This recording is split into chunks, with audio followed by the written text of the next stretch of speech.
Bueno, abran por favor la Biblia en Lucas 9, verso 49. Vamos a leer un poquito antes.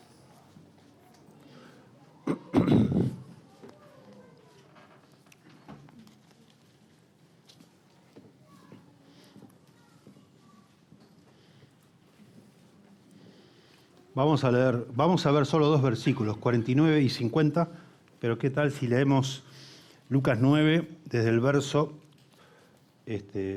43 hasta el 50?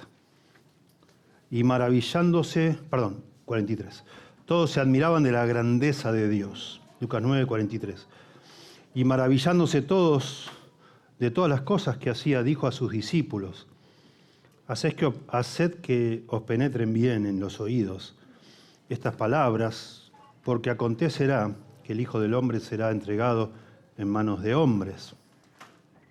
Mas ellos no entendían estas palabras, pues les estaban veladas, para que no las entendiesen, y temían preguntarles sobre estas palabras. Entonces entraron en discusión sobre quién de ellos sería el mayor. Y Jesús, percibiendo los pensamientos de sus corazones, tomó a un niño y lo puso junto a él, así, y les dijo: cualquiera que reciba a este niño en mi nombre, a mí me recibe, y cualquiera que me recibe a mí, recibe al que me envió. Porque el que es más pequeño entre todos vosotros, ese es el más grande. Entonces, y esto es lo que vamos a ver hoy, entonces, respondiendo Juan dijo: Maestro, hemos visto a uno que echaba fuera demonios en tu nombre y se lo prohibimos porque no sigue con nosotros. Jesús le dijo: no se lo prohibáis, porque el que no es contra nosotros, por nosotros es. Bueno, tremendo. Estos dos versículos hablan de la intolerancia entre creyentes. El exclusivismo, digamos, la sensación que a veces tenemos de ser especiales, de ser únicos, y por tanto despreciar a otros, que también son cristianos, pero que hacen las cosas diferentes de como lo hacemos nosotros. Ese es el punto. Por eso me pareció apropiado mencionar el hijo de este hermano, Sebastián Ojeda, porque es un hermano, y su sufrimiento actual, ¿no? Y su delicadeza en este momento, y lo que corresponde, que es orar por ellos y amarles, y si uno puede ir, acercarse, abrazar al hermano precioso, Sebastián, y estar con él en este momento. No importa si lo que hace no lo hacemos nosotros, o viceversa. Lo que hacemos nosotros él no lo hace. Todo un desafío, ¿verdad? Es casi una característica de nosotros los cristianos, creo que en cada época, la intolerancia, el exclusivismo, ¿no? Si ustedes miran bien el contexto, por eso leí un poquito para atrás, a partir del verso 51, noten, dice: cuando se cumplió el tiempo en que él había de ser recibido arriba, afirmó su rostro para ir a Jerusalén. A partir de este momento del capítulo 9 hasta el capítulo 19, todo es lo que sucede camino a Jerusalén. Y en Jerusalén ya sabemos que va a tener varias discusiones y va a empezar la pasión que lo va a llevar a la cruz. De manera que estas últimas palabras son cómo cierra, por decirlo así, el ministerio de Jesús en Galilea, antes de salir a Jerusalén. Yo decidí, cuando veníamos explicando todo este pasaje, hacer un quiebre al comenzar el capítulo 9, que todavía está en Galilea, para decir que Jesús, a partir de acá hasta el 19, va a hablar de discipulado, y es lo que hace. Pero acá hay otro quiebre más, que si se quiere, geográfico. En el verso 51 dice que se determina Jesús para ir a Jerusalén. Entonces, los últimos eventos antes de ir a Jerusalén, básicamente hay tres enseñanzas acá sobre el discipulado. Primero dice que lo van a traicionar y que va a sufrir, y ellos no entienden. Digamos que Jesús se da cuenta que es muy importante que nosotros como discípulos entendamos que ser cristianos implica un sufrimiento, alguna clase de sufrimiento. Ellos no lo entendieron, no lo aceptaron. Nos cuesta aceptar eso. Nos cuesta. No entendemos, ¿no? Si estamos sufriendo, sí, Señor, pero ¿por qué? La gente incrédula no entiende. Me dice un día mi hermano menor, pero Alejandro, no entiendo. Yo no creo en Dios, me dice, pero esto me confirma. ¿Cómo a vos, una persona que ha dedicado toda su vida a servir a Dios, Dios te da cáncer? Está mal. O sea, por eso no creo en Dios, me dice. ¿Por qué? ¿Qué tiene que ver? ¿Por qué no deberíamos sufrir nosotros, ¿no? Y el Señor explica. Sobre todo sufrir por el ministerio, ¿no? O por el Señor, por nuestra identificación con Cristo. Después discuten ellos no entienden eso. Y nos damos cuenta enseguida porque empiezan a discutir quién va a ser el mayor. O sea, mientras el Señor dice, bueno, ustedes como mis discípulos van a sufrir, ellos dicen, ¿quién va a ser el mayor? Están en otra, completamente. Y el Señor le habla de la humildad, ¿verdad? Que también tenemos que aprender. El que quiera ser primero, que se haga siervo de todos. Y ahora al final de este momento en Galilea, es asombroso, porque Jesús termina su lección de la humildad diciendo, tienen que recibir a todos. Al poner el ejemplo de un niño, el que recibe a un niño como este me recibe a mí, está poniendo la vara bien baja, digamos. Este es un niño, ya lo explicamos, en aquel contexto cultural, era insignificante, no era nada. Sobre todo porque morían mucho los niños. Había una tasa de mortalidad muy grande y parece que la cultura de aquella época no se encariñaba mucho con los niños. Quizás una forma, no sé, protectiva o qué, pero no contaban. Pero Jesús lo hace a propósito, diciendo, bueno, reciban a todos. Inmediatamente después se ve que Juan quedó como un poco tocado con ese comentario y dice, Señor, nosotros le impedimos a una persona que sacar demonios porque no estaba con nosotros. O sea, inmediatamente después que Jesús le dice, reciban a todos, Juan le dice, no, a todos yo no he recibido, no hemos recibido a todos. A este le pedimos que la corte, como decimos nosotros. Terminá ya de sacar demonios porque ni sabemos quién sos vos, no sos de nosotros. Se refiere al grupo de los 12. O sea, claro que era un grupo especial los 12, por supuesto, pero no era único. No era el plan de Jesús que solo 12 de sus discípulos fueran por todos lados predicando, ¿no? Quería que, por supuesto, que sean muchos más. Ese es el contexto. La mezquindad, ¿no? ¿Cómo somos, che? Orgullo. Todo tiene que ver con el orgullo acá. Nadie quiere sufrir, queremos ser los primeros y los únicos. Si pudiéramos, los únicos.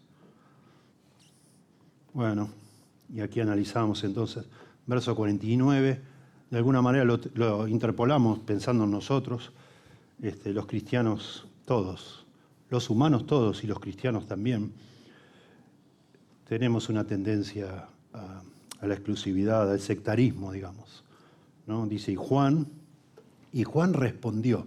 Muy interesante porque ese respondió conecta lo que va a decir Juan con lo que acaba de decir Jesús. Jesús dice, reciban a todos, y Juan, no sabemos bien, tenemos que tener cuidado de inventar, ¿no? Pero da la impresión que Juan queda pensando en lo que dijo Jesús y quizás su conciencia le hace un ruidito. Dice, pero nosotros, Señor, en un momento que tú no estabas, vimos a uno echando fuera demonios y no sabíamos, no era de los 12, no era de nosotros. Así que le dijimos que no lo haga más. Tremendo. Necesitamos, porque si no introduce una confusión en nuestra manera de leer la Biblia y de entender y de que todo coincida, necesitamos, yo creo, entender quién era esta persona. Acá no nos dice, es anónimo, pero tenemos que determinar, se está refiriendo, ¿era un incrédulo mandándose la parte para hacerse ver? ¿Era un creyente que no era de los 12, pero que igual dice que lo hacía en el nombre de Jesús? ¿Será un creyente que habla falsamente en nombre de Jesús? ¿O quién será, no? Yo creo que en el contexto tenemos unas pistas de quién es esta persona y esto nos va a ayudar para aplicarlo a nosotros, ¿no? Quizás la razón que yo decidí predicar solo estos 2 versículos es que hay mucho para aplicar a nosotros hoy. Y creo que la mejor manera de aplicar bien a nuestro contexto es tratar de pensar. De Juan ya sabemos quién era. A propósito, los eruditos creen que Juan, en la época que el Señor hacía su ministerio, tendría unos 17 años. ¿Pueden imaginarse? Casi nunca habla Juan. Si ustedes escanean los evangelios, casi nunca habla. Siempre habla Pedro, pero Juan casi nunca habla. Y me imagino por qué. Ponele que se equivocaron los eruditos, tiene 18 años. Fue el que más vivió, en eso le pegaron, digamos que Juan fue el último apóstol vivo. Imagínenselo, un muchacho de 17, 18 años confrontando a alguien que está sacando demonios. Es raro. Bueno, por algún motivo la Biblia nombra a Juan, pero acá dice que todos se lo prohibimos, todos. Los 12 se lo prohibieron, pero Juan quizás fue el que se le llama hijo del trueno, ¿verdad? A Juan y Santiago. Quizás Juan era medio impulsivo, por lo que sabemos. Y bueno, a veces lo que vemos y entendemos, a veces nuestro celo por la verdad puede disfrazar nuestro egoísmo también, ¿no? Y Juan lo que está haciendo acá no está bien porque Jesús lo condena, lo confronta y le dice, no lo hagas, no hagan eso, no está bien eso. Juan fue conocido como el discípulo del amor. Tremendo. Nos cuenta la historia, cuenta esto Jerónimo en su comentario de Gálatas. Jerónimo fue un traductor de la Biblia, de la Vulgata latina, ¿no? Fue el erudito más instruido de la antigüedad, Jerónimo. Sabía hebreo y sabía griego, y bueno, era una persona, y latín, por supuesto. Jerónimo dice que cuando Juan era ya viejito, ya después de haber sido librado de la isla de Patmos, cuando escribió Apocalipsis, dicen que lo llevaban en andas a la iglesia de Éfeso. Ya no veía casi, no podía caminar, por eso lo llevaban en andas. No había sillas de ruedas, llevarían en una especie de silla, vaya a saber, con un par de palos y 4 personas lo llevarían. Y se sentaba en la iglesia, callado, casi no hablaba, y en algún momento alguien decía, bueno, a ver, silencio, esto dice Jerónimo, ¿eh? Silencio, silencio, va a hablar el anciano le decía, va a hablar el anciano. Y todos se callaban, cuando se callaban, absolutamente todos, Juan, con voz muy suavecita, decía, ámense unos a otros. Y nada más. La siguiente reunión lo traían a Juan, se sentaba ahí y en un momento decía, bueno, a ver, cállense todos, va a hablar el anciano. Y él decía, ámense unos a otros. Y así cada reunión, eso es lo que hablaba. Y él pasó a la historia como el discípulo del amor. Por supuesto, primera Juan nos habla mucho del amor, es la palabra que más se repite quizás. Pero Juan, en algún momento de su vida, fue un hombre muy egoísta. Aquí lo vemos. Interesante, ¿no? Paréntesis. Todo podemos cambiar, ¿no? El Señor nos puede cambiar. Es muy interesante acá las palabras. Ahora vamos a ver de qué hombre se trata. Dice que echaba fuera demonios. Vimos a uno expulsar demonios en tu nombre y se lo prohibimos porque no nos seguía. Hemos visto a uno que echaba fuera demonios en tu nombre y se lo prohibimos porque no sigue con nosotros. La palabra prohibimos es un pasado que implica que se repite y se repite y se repite. O sea, más de una vez se lo prohibieron. Y este hombre seguía, por lo visto, porque también echaba fuera, está de una manera continua. Una persona se dedicaba a hacer eso, parece. Y Juan se lo prohibió varias veces. Demasiado. Bueno, entonces uno se pregunta, ¿pero quién sería este? ¿Sería un inconverso que estaba ahí fingiendo? Bueno, acá no nos dice, podría ser un inconverso. En Mateo 7 se nos dice de alguien que cuando venga el Señor le va a decir, Señor, Señor, y el Señor le va a decir, yo no te conozco, ¿no? Y el argumento de este hombre para decir o creer que es un creyente genuino es que él echaba fuera demonios. Noten cómo dice, todo el que me dice Señor, Señor, Mateo 7:21. no todo el que me dice Señor, Señor, entrará en el reino de los cielos, sino el que hace la voluntad de mi Padre que está en los cielos. Muchos me dirán en aquel día, Señor, Señor, ¿no profetizamos en tu nombre y en tu nombre echamos fuera demonios? Y en tu nombre hicimos muchos milagros. Y entonces les declararé, nunca os conocí, apartados de mí, hacedores de maldad. O sea, en este tiempo no estamos seguros. Es la primera vez que pasa que alguien, dice la Biblia, que echa fuera demonios y aparentemente los echaba. Es la primera vez que pasa eso, aparte de Jesús. Ustedes recuerden que en Lucas 9, cuando empieza, el Señor les da autoridad a los 12 discípulos para ir por todos lados y echar fuera demonios. Y no pudieron hacerlo. O sea, es la primera vez que alguien echa fuera demonios en la Biblia sin ser Jesús. Esto que dice Jesús acá en aquel día está hablando de algo hipotético, de personas que van a decir que echaron fuera demonios, pero que no son creyentes. Interesante. Ya hemos hablado de este asunto de los demonios cuando hablamos de los demonios, el endemoniado de Gadara.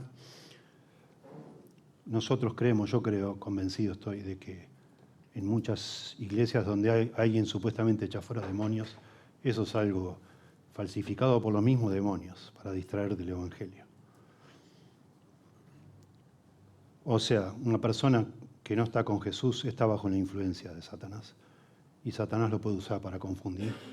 Y la persona puede, no sé, sacar espuma por la boca, hacer cosas que vos decís, wow, mirá vos, acaba de salir un demonio.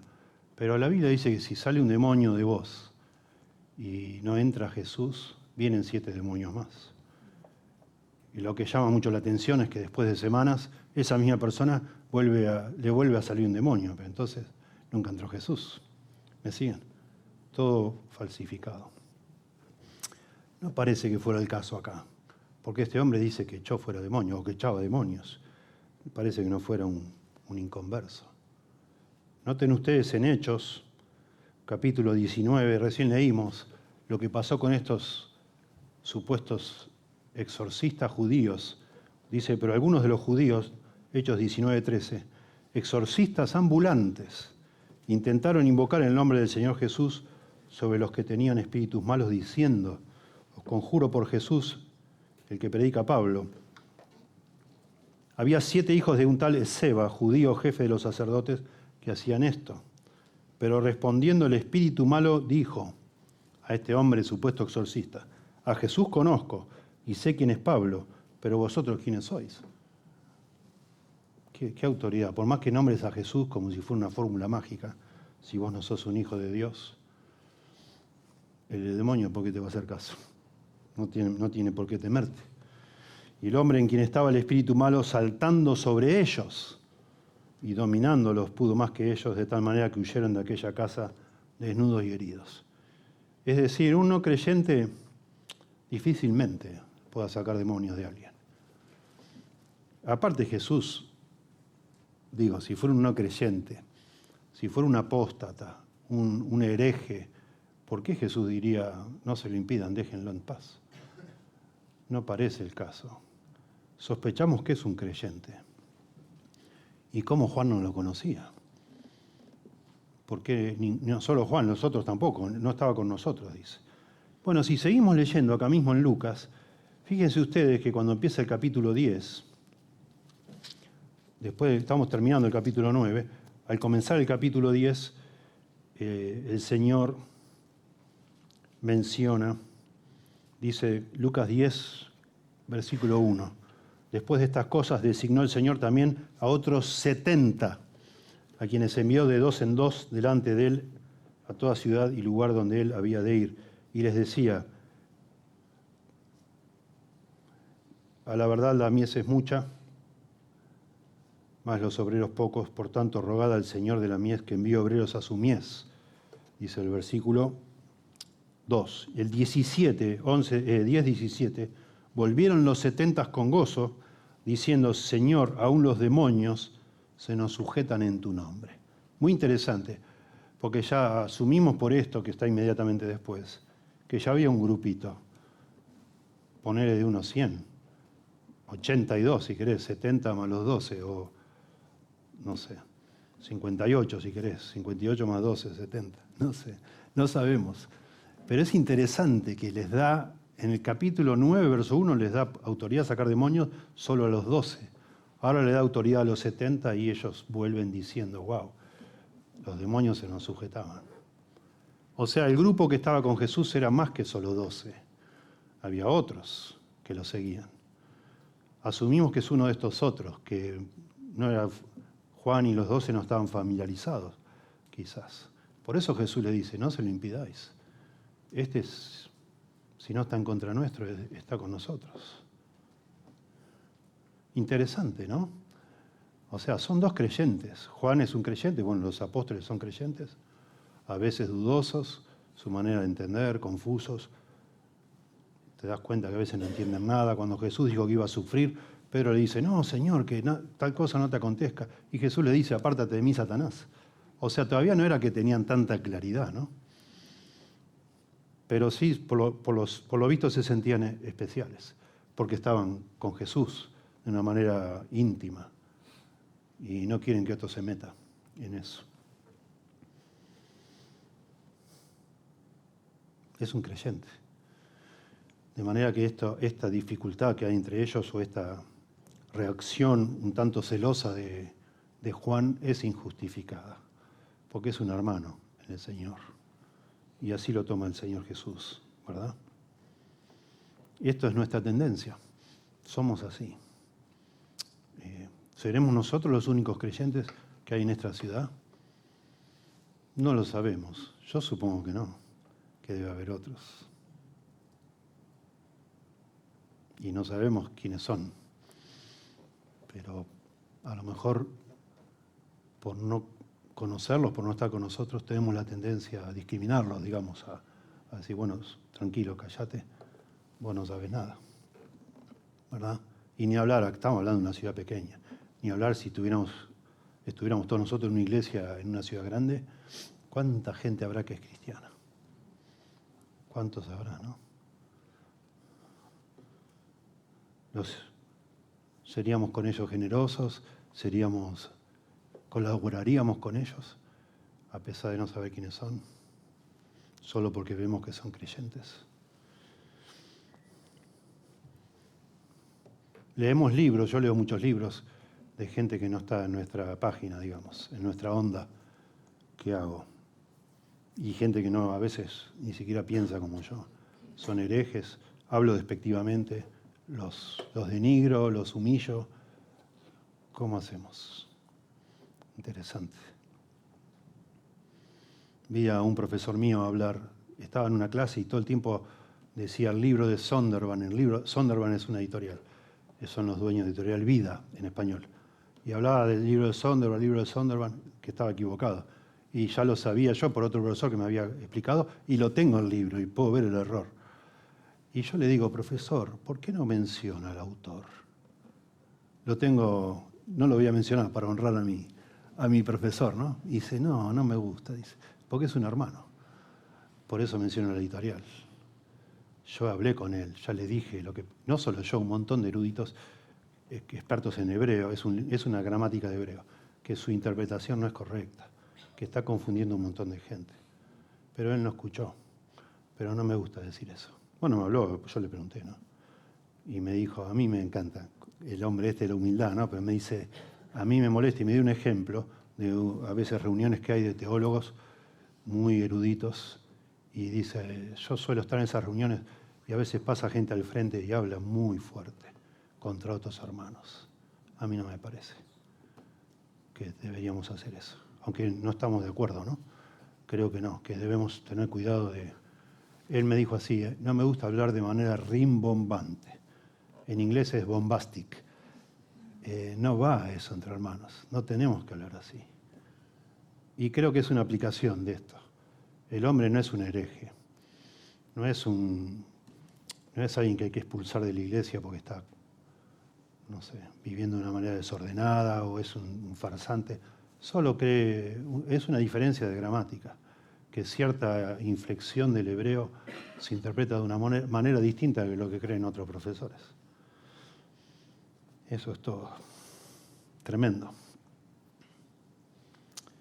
En segundo lugar, y este es el mensaje de todo esto, Jesús nos manda a que colaboremos con otros cristianos, no necesariamente que estén en la misma página que nosotros o en la misma iglesia. Y todos tenemos comunión con varias iglesias nosotros, como cada iglesia sana debería ser, porque no somos una isla, y nos damos cuenta que en otras iglesias no hacen todo lo que hacemos nosotros, ni piensan todo lo que pensamos nosotros. Canciones que cantamos seguramente en otras iglesias no las cantarán, porque les parecerán anticuadas, posiblemente. Yo tengo derecho a pensar y a exigir, no sé si la palabra es exigir, pero a reclamar, no sé, que me respeten. Bueno, a nosotros nos gusta cantar esto. Tenemos un porqué, una razón. Yo no te quiero imponer lo que yo hago, pero no me lo impongas vos a mí tampoco. Colaboremos, respetémonos. No es un asunto de vida o muerte. Y ahora vamos al final sobre con qué asuntos vale la pena, sí, cortar relaciones, ¿no? No está acá el Señor dando vía libre para que ya no nos fijemos en la sana doctrina, no filtremos nada y abracemos a todos, ¿no? No está diciendo eso este pasaje.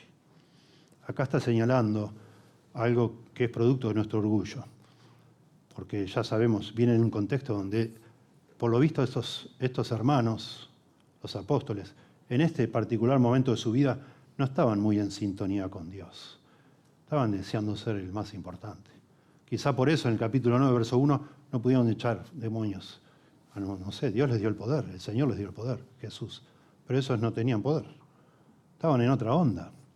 Después fueron los apóstoles. Bueno, ya eran acá, pero llegaron a ser los pilares de la iglesia. Pero este desconocido, por una razón que no entendemos, y quizás suma a la mala actitud de Juan. Él sí pudo echar fuera demonios. Juan, por lo visto, todavía no había podido, por lo que dice el capítulo 9, al principio. Ningún apóstol pudo sacar demonios. Y este ignoto, anónimo, que nadie sabe ni quién es, está sacando demonios. ¿Quién es este? No hagas eso, está mal. Bueno, a veces hay envidia en nuestro corazón, a veces hay celos de lo que otro Dios está haciendo a través de otro y no a través mío. Puede ser también.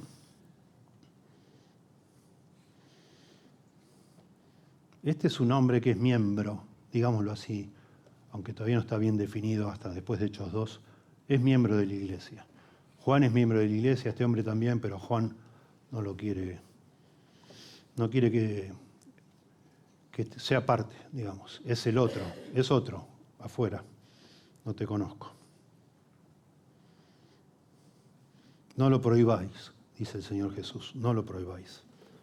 Es un imperativo esto que si bien este es un caso particular, este imperativo no lo prohibáis, es amplio, o sea, incluye esta situación y cualquier otra similar. No es particularmente para una sola persona. Interesante.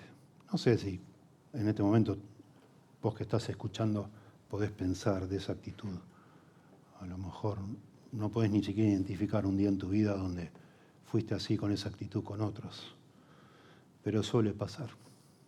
Sobre todo, creo que los que somos líderes sí podemos pensar en muchas situaciones, demasiadas.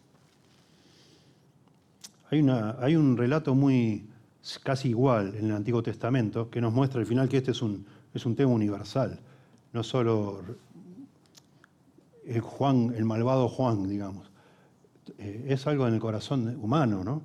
Noten en Números 11, yo lo leo, verso 26, dice, y habían quedado en el campamento 2 varones, llamados el uno Eldad y el otro Medad, sobre los cuales también reposó el Espíritu. Y estando estos entre los inscritos, pero no habían venido al tabernáculo, o sea, estaban en el campamento, pero no se juntaron con los demás, no nos dice por qué, y profetizaron en el campamento, dice. Y corrió un joven, parece que fue Josué, según muchos, acá mismo, lo menciona después. Corrió un joven y dio aviso a Moisés y dijo, Eldad y Medad profetizan en el campamento. Como diciendo, están fuera de orden esta gente. ¿Qué están haciendo ahí profetizando? Entonces respondió Josué, hijo de Nun, ayudante de Moisés, uno de sus jóvenes, y dijo: Señor mío, Moisés, impídelos. Y Moisés le respondió: ¿tienes tú celos por mí? A Josué le habla. Ojalá todo el pueblo de Jehová fuese profeta y que Jehová pusiese su espíritu sobre ellos. Lo mismo, alguien que está afuera, que no hace todo lo que hacen los demás, bueno, por favor impídelo, no lo permitas. Y Jesús contesta con un dicho, aparentemente es muy conocido porque se ha encontrado en otros escritos fuera de la Biblia. Y Jesús, interesante esto que es conocido, en otro pasaje lo usa exactamente al revés, en Lucas 11. El que no es conmigo, el que no está, en contra de vosotros, es con ustedes o es con nosotros. Y en 11:23 Jesús dice: el que no está conmigo está contra mí, exactamente lo opuesto. Es un dicho conocido, pero que tiene implicaciones más intensas de lo que imaginamos, ¿no? No es el tema que yo quisiera profundizar, me parece que el énfasis es otro, pero de alguna manera lo que está diciendo Jesús, que con Él no tenemos medias tintas. O estás o no estás. No existe tal cosa como decir: ay, yo admiro a Jesús. Yo lo admiro mucho, pero no sos un cristiano, porque no te has rendido a Él. Una persona que no se rinde a Jesús, que son las demandas que Él hace, y lo admira y llora, pero no se ha rendido a los pies de Jesús, está rechazándolo. O sea, hay dos opciones: o estás con Él o no estás con Él. O sos de Él o no sos de Él. ¿Sí? Es una manera de autoengaño. Decir: ay, yo conocí una persona así. Lloraba todo el tiempo cuando yo le hablaba de Jesús. Y un día él me dice: vos creés que no, yo no soy un cristiano, ¿verdad? Porque se daba cuenta que yo no me emocionaba. Digo, bueno, ¿por qué no seguís a Jesús? Está muy lindo emocionarte, pero ¿por qué no lo seguís? ¿Por qué no lo seguís? Y entonces un día me dice: vos creés que yo no soy cristiano, ¿verdad? Yo no lo puedo saber, le dije, no lo puedo saber. Pero ese es el problema, yo creo. Me gustaría que te quedes pensando. Yo no puedo decir que vos no sos cristiano, pero de la verdad tampoco puedo decir que lo seas. No te veo vivir como un cristiano. Sos la persona más sensible que he conocido en mi vida. Te emocionás de manera hermosa, memorizás pasajes, me recitabas salmos enteros. Pero no vivís como un cristiano. O sos o no sos, ¿no? Acá es lo que está diciendo. Aunque lo está aplicando en otro contexto. Que este hombre que está echando fuera demonios en el nombre de Jesús debe ser un cristiano, piensa Jesús. Porque no está contra los apóstoles. No está contra nosotros, dice. Entonces, Él es con nosotros. Eso es lo que usa el Señor. Hay otros pasajes. Por eso es importante entender esto, y ahí me voy a zambullir ahora. Hay otros pasajes donde se nos manda a evitar estar en contacto con otros que dicen ser creyentes y no lo son.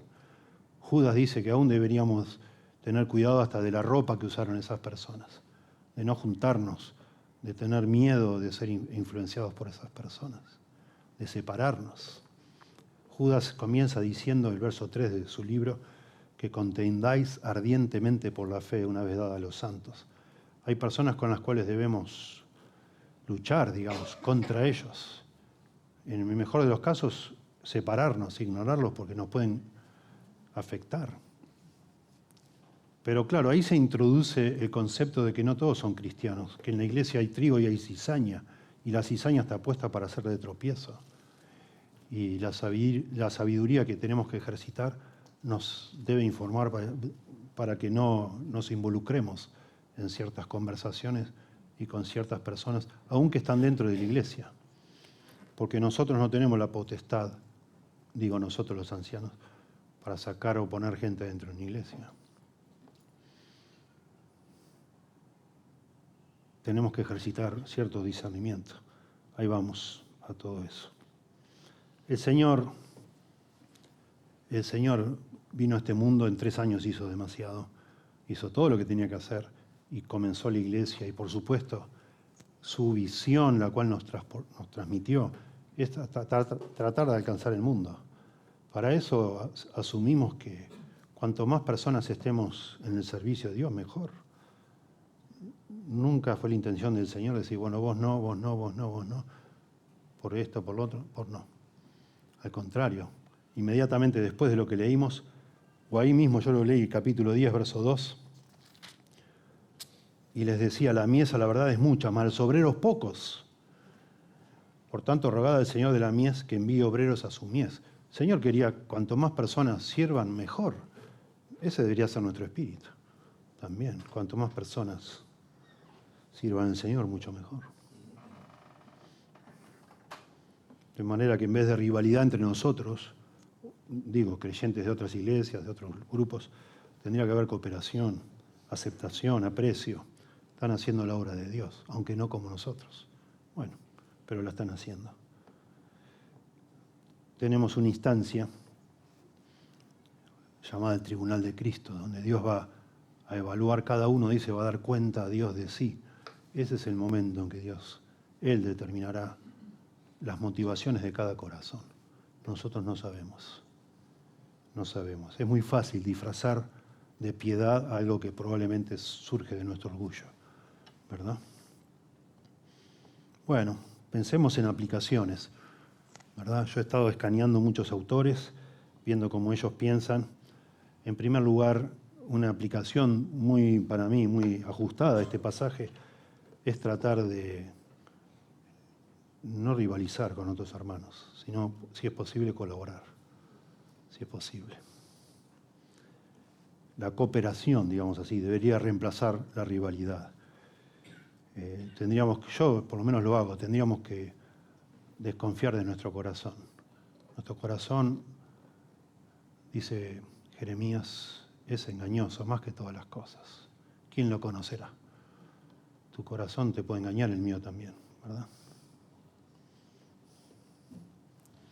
Nuestra lucha no es contra carne y sangre, dice Pablo, sino contra principados, contra potestades.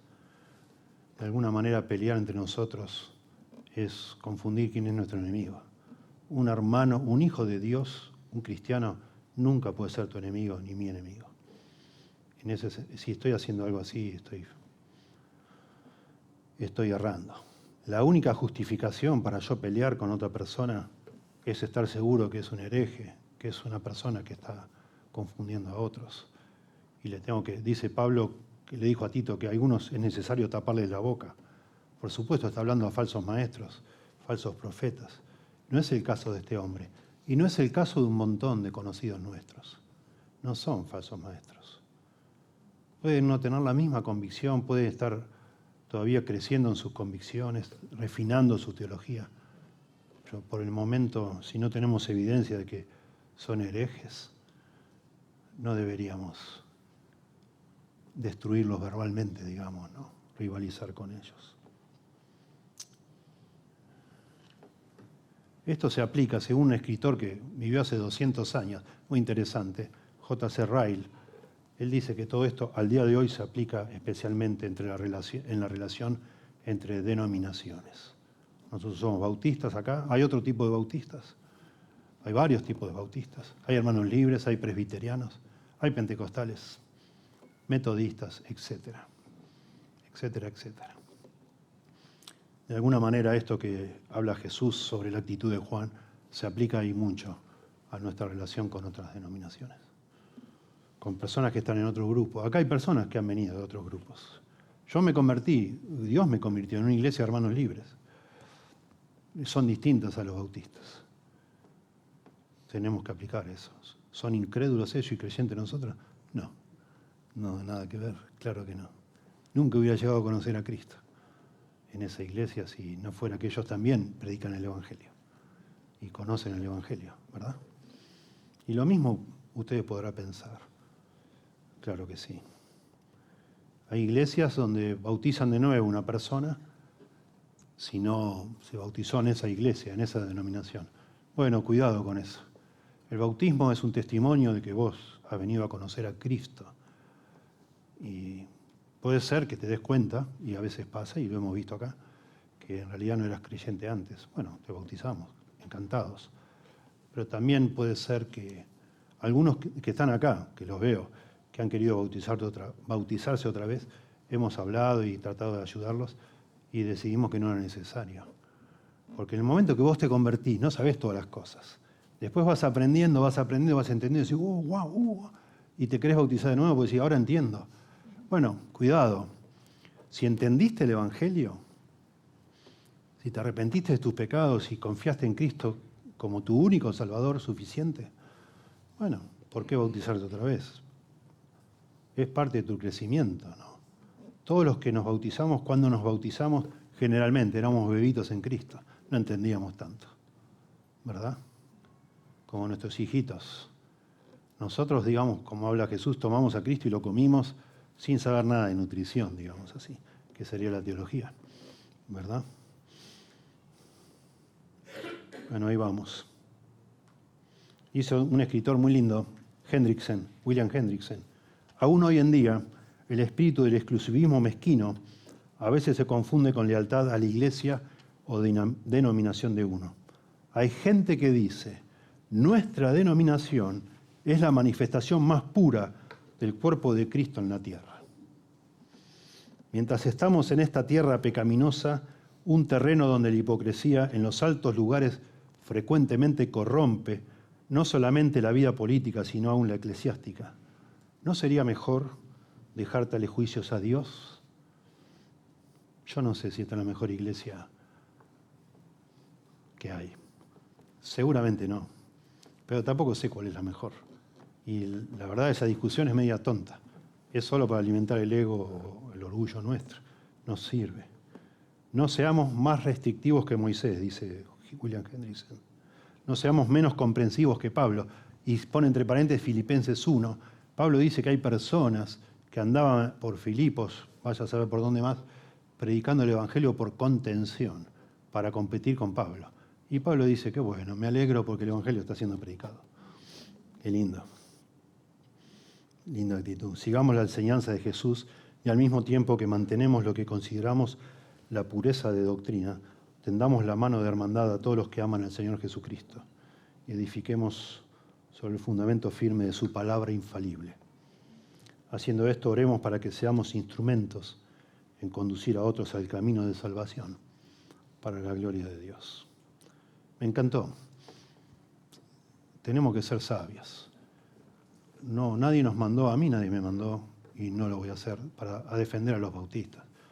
Yo soy cristiano, y tú eres cristiano, antes que miembro de cualquier organización, ¿no? Me gustan muchas cosas de los bautistas, otras no. Y cuando fue mi ordenación, mi examinación para ser pastor, año 91, había un hombre, en el concilio pastoral había de 3 denominaciones distintas, porque reflejaba mis relaciones, ¿no? Y uno que era un bautista un tanto fanático, quizás, no sé, no es una palabra despectiva, intenso, digamos, un bautista, un re bautista era.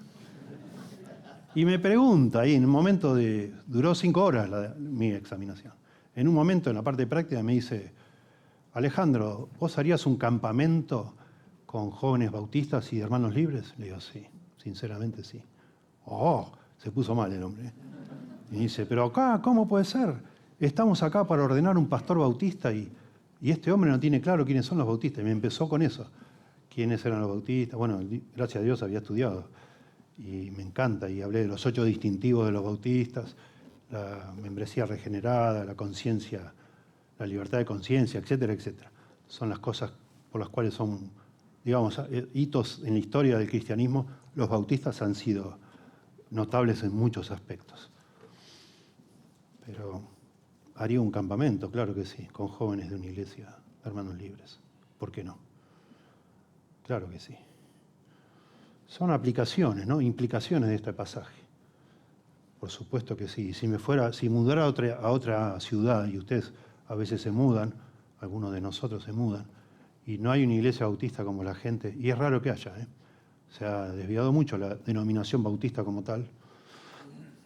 Y si la iglesia mejor que hay en ese pueblo es una de la Unión Evangélica, y bueno, congregate en la Unión Evangélica. Explorá, si no mudate a otro lado, ¿no? Pero digo, explorá y conocemos hermanos lindos que están en La Pampa, están con los menonitas. En Paraguay hay iglesias menonitas bastante buenas. En México hay iglesias presbiterianas muy buenas. En cada país es distinto. Todavía queda alguna que otra iglesia congregacional muy buena. Es raro, pero todavía quedan. Bueno, así estamos, todos luchando cada generación por la fidelidad, ¿no? Para ser verdaderamente cristianos. Y algunos van sobreviviendo, digamos, a pesar de que la denominación entera se caiga. Es así. Dice un escritor, solo se necesita una pequeña diferencia en teología o estilo de adoración para hacer que los grupos cristianos entren en guerra unos contra otros. Hace unos años tuvimos la guerra de la alabanza. Empezó el tema de que con batería, sin batería, y empezó a haber iglesias con batería e iglesias sin batería. Y iglesias a veces que se separaron por eso. Tremendo. Sé de un pastor que cuando te hacen la entrevista para un nuevo miembro, te escudriña sobre eso. Si te gusta la batería, andate a otro lado. En serio. Tremendo. Piensen por un momento. O sea, es como colar el mosquito y tragarse un camello, ¿no? Igual la iglesia no tiene batería. O sea, si no te gusta la batería, bancátela. Yo qué sé. Si te gusta la batería, acá no vamos a tener. Acá no tenemos. A mí personalmente no me gusta mucho. Porque en general cuando voy a iglesia donde hay batería, por lo general me sientan al lado de la batería. Y no lo soporto. Sinceramente no lo soporto. Me gusta el cajón peruano, que es más como una batería acústica, si se quiere. Y sí, a ver, no tengo nada contra la batería. Si la tocan tipo jazz, me parece hermoso. Pero son preferencias personales, ¿me siguen? No puedo hacer. Si de pronto, de nuevo, voy a una ciudad y la única iglesia donde la palabra realmente se predica bien es una iglesia que usa batería, y me fumo la batería, ¿qué voy a hacer? No importa. O sea, no tiene sentido que yo no vaya a una iglesia por una batería, salvo que haya una mejor. Pero yo, o sea, de nuevo, yo no, si fuera el pastor tengo la potestad de decir, hermano, saquemos la batería un poquito, alguna canción que otra, ese bombo, sacalo, quédate con el platillo y algo más suavecito, o tranquilízate, ¿por qué no fundás una banda y vas a un estadio acá tranquilo, todo suave, ¿no? De hecho acá, miren, ya que me metí en esto, de hecho acá, cuando los instrumentos están muy altos, vamos para atrás a pedir que lo bajen un poco, porque son un acompañamiento, nuestro punto de vista. Queremos escuchar tu voz y que vos escuches la mía. Le ofrecemos a Dios nuestras voces. Y si hay un muchacho acá tocando, así que está como loco, le decimos después, en ese momento no, pero después le decimos, che, tranquilo. No sos el centro acá. Busquemos que el Señor sea el centro, etcétera, ¿no? Tenemos la libertad de hacer eso acá, pero no de estar metiéndonos en lo que hacen otros por una menudencia así, armar una separación con hermanos lindos que están tratando de servir a Dios. ¿Me siguen? Algunas veces, dice este hombre, nuestras pequeñas doctrinas tienen prioridad sobre Dios en nuestros movimientos. Así es. Bueno, obviamente todo esto es un asunto de orgullo, más que nada, a veces disfrazado de celo, pero es orgullo, lamentablemente. Miren, nosotros creemos que los detalles sobre los eventos futuros son secundarios, porque no tenemos toda la revelación que quisiéramos. Nosotros creemos que tenemos la revelación suficiente, pero hay hermanos que no creen eso. Creemos que es algo secundario y no está en por lo menos en nuestros estatutos acá, que todos los que están acá tienen que creer en el arrebatamiento, en el milenio incluso. Pero si uno de ustedes, con un espíritu orgulloso, porque eso es lo que hay generalmente detrás, empieza a machacar con eso, a pesar de que nosotros creemos en el milenio, acá hay alguno quizá que no crea en el milenio. Bienvenido, querido hermano, no hay problema. Pero sí te pedimos que seas respetuoso, porque acá no creemos en el amilenialismo. Si vos sos amilenialista, sos bienvenido, ¿verdad? No vamos a colar tan fino, pero sí tu actitud debe ser de mucha sabiduría y humildad. No trate de juntar gente a la causa del amilenialismo acá adentro. En ese caso te sugeriríamos que busques una iglesia que sea milenialista. Pero si vos sos tranquilo y te ubicás, no hay problema. ¿Me siguen? ¿Sí? No tiene caso, es orgullo y nada más que orgullo, pelear sobre cosas así, tan minúsculas entre nosotros. Hace un tiempo, 2020, no, un poquito antes, perdón, 2012, el doctor Albert Mohler, que es el director del seminario bautista más grande del mundo, en Louisville, Kentucky, Seminario Bautista del Sur, él inventó un concepto, o hizo una conexión que nadie había hecho antes, llamada triage teológico. ¿Oyeron hablar de triage? Triage, se habló mucho cuando fue la catástrofe de Once, con los trenes que chocaron. Un triage es un concepto que usan mucho los paramédicos, se usa mucho en emergentología, digamos, en emergencias. Cuando llegaron todos los doctores, todos los rescatistas a los trenes chocados, lo primero que hacen ellos, porque practican y estudian eso, hacen un triage. Y les ponen color, ellos tienen como etiquetas y a cada persona herida le ponen un color. El color rojo es que es urgente. Bueno, algunos están muertos, ya no se puede hacer nada. Entonces, si está muerto, ya no lo atienden. Si está muerto y lo pueden comprobar, ¿no? Si está grave, si tiene, no sé, un pedazo de caño que le atraviesa el estómago, esa persona tiene una etiqueta roja. Si la persona está, no sé, tiene un corte en la mano, suponete. Una persona puede tener un corte acá, rojo. Tiene un corte en la mano, bueno, amarillo, ¿verdad? Y otro está medio mareado, sale caminando y no sabe dónde está, le meten un verde y le dicen, sentate acá tranquilo. Y tienen voluntarios para los verdes, que no son médicos necesariamente. Están ahí, lo acompañan. Es un poco la confusión del momento, ¿no? Eso se llama triage. Es como una clasificación, viene del francés, que significa separar. Bueno, separan según la gravedad. Este hermano lindo, Albert Mohler, propone que nosotros tratemos de entender que no todas las doctrinas son igualmente importantes. Hay gente que critica esto que acabo de decir, dice, no, ¿cómo no son todas importantes? De la misma forma importantes. Bueno, Pablo cuando dice, yo primeramente, cuando en 1 Corintios 15 habla de primeramente, les hablé del Evangelio, está hablando que el Evangelio es una doctrina de primer orden. Primeramente habla de eso, de algo importante. Y habla de carne y de vianda y de leche, ¿se acuerdan? La Biblia. O sea, hay doctrinas que son muy importantes, de las cuales dependen otras, y que hacen que seamos cristianos o no cristianos. La Trinidad es una de ellas. Si vos no crees en la Trinidad, no sos un cristiano. Aunque digas que hayas hecho la oración y todo, pero eso ya se discutió en el siglo I y II, y hasta el siglo IV, que la Trinidad define si sos o no sos cristiano. Es el Evangelio, digamos. Bueno, eso es de primer orden. Importante, vital, necesariamente. Es algo que no se puede diluir, digamos, o negociar. Jesús es completamente Dios y completamente hombre también. Discutieron, pelearon en concilios años para definir esto. Jesús murió por nosotros de manera sacrificial por nuestros pecados. Jesús resucitó entre los muertos de manera corporal. Eso es una doctrina cardinal, digamos. La justificación es por la gracia, solo por la fe, no por las obras. Si vos decís otra cosa, no somos hermanos. ¿Sí? Caso de los testigos de Jehová. Si alguno dice Juan viene con otra doctrina, no lo recibáis en tu casa ni le digáis bienvenido. O sea, no lo decimos nosotros. En la Biblia hay situaciones donde ves que no es que, bueno, aceptalo, somos hermanos todos. Dijo,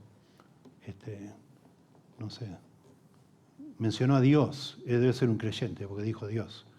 No, tenemos que probar y ver, dice Jesús, probar los espíritus. No todos son de Dios. ¿Sí? Jesús va a regresar. Doctrina de primer orden. La resurrección es corporal, etcétera, ¿no?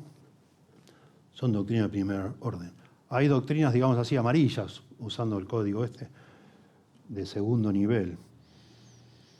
Estas doctrinas no... o sea, las doctrinas de primer orden definen quién es cristiano como nosotros y quién no lo es. Las doctrinas de segundo orden ya no definen si uno es o no es cristiano, sino de qué denominación sos. Separa las iglesias. Nosotros no bautizamos bebés. Los presbiterianos bautizan bebés. ¿Es una herejía a nivel de que no tengo comunión con ellos? Yo creo que no. Y muchos creen que no. Es la forma en que se hace el bautismo, ¿se entiende? Pero para mí es importante, por eso somos bautistas. Esa es la razón que se creó el grupo bautista, separándose de los congregacionales principalmente, porque la diferencia entre presbiterianos y congregacionales es la forma de gobernar. Los presbiterianos tienen ancianos, los congregacionales gobiernan la congregación. O sea, ellos son verticales, los presbiterianos, los congregacionales son, digamos así, más horizontales. Pero tanto los congregacionales como los presbiterianos bautizaban bebés. Y hubo creyentes en Inglaterra, separatistas, que dijeron, no, yo no quiero ser anglicano, porque no me parece que el rey sea el jefe de la iglesia. Yo no quiero ser presbiteriano, me gusta el gobierno congregacional, y tampoco quiero ser congregacional, porque el bautismo es para creyentes, y se surgió esa denominación. Pero eran todos creyentes. Bueno, los anglicanos hay grupos que son creyentes y otros que no. Y se separaron por esos motivos, pero nunca pensando que los otros iban todos al infierno. Eso es un abuso, porque es algo secundario. ¿Me siguen? Pienso que ayuda a pensar así para ser sabios, para ser equilibrados, medidos. Si no, te peleas con todo el mundo. Y no parece ser el caso lo que deberíamos hacer. Bueno, acá por supuesto hay matices, ¿no? El gobierno de hombres, solamente hombres. Hay bautistas que creen hoy que la mujer puede ser pastora. Nosotros no creemos que eso sea. Eso es de primer orden. Si vos crees que la mujer puede ser pastora, ¿no sos un creyente? Y parece que no, ¿no? Nos separa como iglesias, grupos de iglesias.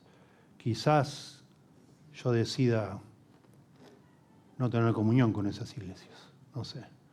Les doy un ejemplo. Hace años tenemos todavía una linda relación con el pastor Rubén Álvarez y teníamos bastante códigos éticos, ¿no? Venía gente de allá que quería venir acá y yo les preguntaba la razón y les decía, no, vaya para allá y arregle su problema, no es la razón. No es razón para cambiar de iglesia. Y así nos veníamos manejando. Un día vino alguien acá falsamente tratando de engañar. Me dijo que estaba dando clases en grupos caseros de la iglesia pentecostal. Pero digo, pero vos no crees en eso, me acabas de explicar. No, dice, pero bueno, el pastor no lo sabe, lo que yo creo. Para mí el fin justifica los medios, me dice. Le digo, ¿cuál es el fin? Bueno, explicarles el evangelio. No, vos tenés otro. Vos querés fundar una iglesia adventista acá en Lobo, ¿no? Me dice, sí. Digo, no, pero no hagas eso. Así no va a prosperar eso, Dios. No podés engañar al hermano, a Rubén Álvarez, ¿no?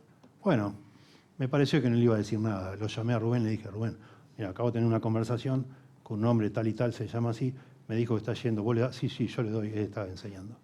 Sobre todo en el barrio, en Las Tosquitas. Bueno, le digo, él va a fundar una iglesia y va a intentar sacar gente, de la tuya, de la mía, y vaya a saber de cuáles. Y Rubén avisó desde el púlpito, el pastor Pelufo me dijo, o sea, solo para que entiendan que teníamos una linda relación. Jugábamos mucho al fútbol, yo no jugaba, los jóvenes de acá jugaban al fútbol, los bautistas contra los pentecostales.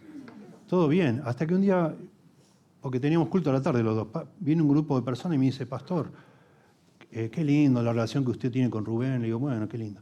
Y estábamos pensando, ¿por qué no hacemos una santa cena los dos juntos? Le digo, no, hermano. ¿Y cómo? ¿Por qué? Le digo, porque vamos a confundir a todo el mundo. Por algo están ustedes allá y yo acá. Si fuéramos iguales, ¿por qué no juntamos a la iglesia y hacemos una sola, no? No es el caso. Es un ejemplo, ¿no? Merece mi respeto. Yo asumo que él es un creyente, no lo conozco a tal punto. Siempre asumí que él era un creyente. Bueno, que Dios lo bendiga. Y yo ingenuamente también, digo ingenuamente, no sé. Un día me lo encontré a él con su esposa, Cristina, ¿verdad? Me lo encontré en un negocio acá de Lobo. Le digo, Rubén, ya volví. ¿Te acordás que yo me fui para entrenarme y tener un instituto de capacitación? Ya estoy acá y ya empezamos. Si vos me querés mandar a alguien de la iglesia, con mucho gusto lo capacitaremos. Me encantaría. Bueno, nunca pasó eso. Pero sí en nuestro instituto hay muchos pentecostales. Que algunos ya no son pentecostales. Pero bueno, eso fue un proceso de ellos interno, ¿verdad? Tratamos de ser respetuosos, porque asumimos que somos hermanos en Cristo. Pero hay diferencias que nos separan, porque eso se formaron distintas denominaciones. A propósito, me pasa lo mismo con Palabra de Vida. Digamos, yo los quiero mucho, creo que Dios los ha usado en mi vida, creo que son genuinos. Mi esposa y yo nos conocimos ahí, pero no somos lo mismo. Eso no es una iglesia tampoco. Pero bueno, trato de respetarlos y de honrarlos y no calumniar o hablar en contra. ¿Cuál es el objetivo de eso? Seguramente si yo lo hago voy a desagradar a Dios. A propósito, Dios dice que nos van a conocer los demás, los del mundo, si tenemos amor los unos por los otros. Si nos amamos como Cristo nos amó a nosotros. La única forma que yo estoy justificado, digamos, para no amar a personas de Palabra de Vida es que yo asuma, convencido totalmente, que no son hijos de Dios, que no son creyentes. ¿Y cómo voy a hacer eso? No creo que pueda hacerlo. ¿Se entiende? Si son hermanos, bueno, tenemos el mismo Padre.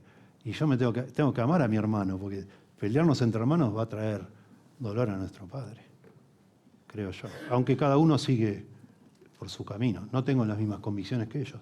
Bueno, bárbaro. Lo puedo decir de manera tranquila así, sin meter más tintas ahí en el asunto ni enfatizar nada, ¿no? Y finalmente tenemos, en tercer lugar, el tercer nivel, que serían los asuntos de preferencia, ¿verdad? Puede ser cómo celebramos el día de reposo. Si yo el domingo, yo tengo un televisor, gran parte de mi vida no lo tenía, o si lo tenía no tenía cable y no miraba. Y hoy tengo las dos cosas, tengo cable y tengo televisor, y miro cada tanto. Yo creo que no tengo derecho a meterme en tu casa. A lo mejor hay alguno acá que no tiene televisor, y está muy bien. Solo te pedimos acá que no andes haciendo campaña contra el televisor, o viceversa, ¿verdad? Cada uno tiene que estar seguro de sí mismo, convencido de lo que hace, y hacerlo para Dios, y no andar poniendo la nariz en lo que hacen otros, ¿no? Capaz que algunas damas acá no quieren usar pantalones, creen que es pecado. Nosotros creemos que no es pecado, que es un asunto quizá de conciencia, claramente, que cuando uno tiene la conciencia débil hay cosas que le parecen pecado que no necesariamente lo son. 1 Corintios 8, 9 y 10, Romanos del 12 al 14 habla de eso, bueno, del 14, 12 y 13 habla del amor, de los dones, después 14 y 15 hablan de estas cosas. Bueno, fíjese. Pero estos asuntos de preferencia los tenemos que practicar acá dentro de la iglesia, ¿verdad? Para amarnos, a pesar de que no todos pensamos igual. En algunas cositas mi esposo y yo no pensamos igual. Han pasado los años y cada vez más nos hemos fundido en un solo pensamiento, pero bueno, algunas cosas cada tanto rozamos, digamos, y está bien, es normal, somos seres humanos, cada uno tiene sus ideas, ¿verdad? En una iglesia debe haber cierta flexibilidad, pero nunca debería estar bien, o no está bien, que vos te separes de un hermano porque, no sé, porque usa maquillaje, ¿verdad? Ustedes saben, no hablo cosas raras, son cosas que pasan, y pasan en las iglesias. Bueno, si vos te estás en contra del maquillaje, no uses, o en contra de la tintura de pelo, bueno, no uses, está bien, no nos metemos. Pero por favor no te pelees con nadie por causa de eso, porque no tiene importancia. Deshonrás a Dios, creyéndote que sos más santa o más santo, en realidad no sos más santo. Si vos no amás de verdad a tu hermano, no sos más santo. Todo lo demás es todo tonto, ridículo. ¿Sí? Bueno, hasta acá llegamos. Vamos a parar acá. Hay más información, hay mucho. Busquen en internet si quieren. Triage, se escribe con G. Triage teológico. Y van a encontrar un montón de artículos. Hay 2 libros muy buenos en español. Uno se llama Escoge tus batallas. El autor Ortlund, de apellido. En inglés se llama Elige las colinas por las cuales morir. No, un término militar, ¿no? No podés morir y pelear por cada asunto. Estás toda la vida peleando.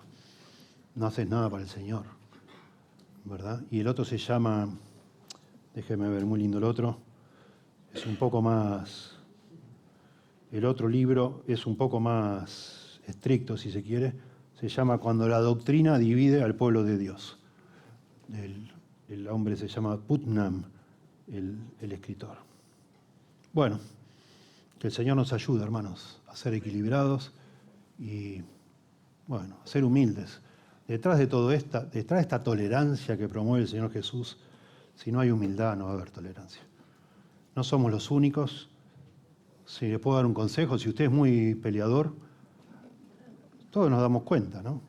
Por lo general los peleadores, hoy tenés todos, aunque no seas pastor y nunca te subas acá, con un celular y 2 dedos gordos, podés pelear con todo el planeta, ¿verdad? Y hay algunos que lo hacen. Yo te digo, no honras a Cristo peleando con el celular, no honras. No es la manera de un cristiano. El amor y la humildad es lo que nos caracteriza. No el ser así como medio bravucones con el celular, no lo hagas. Y yo te aconsejo, comprate un buen libro de historia del cristianismo y lee y te va a dar un poquito más de humildad y de perspectiva. No somos los dueños de la verdad, no lo somos. Y queremos y estudiamos y todo, queremos honrar la verdad, pero no sé si lo alcanzamos. Quizás no lo logremos, no sé.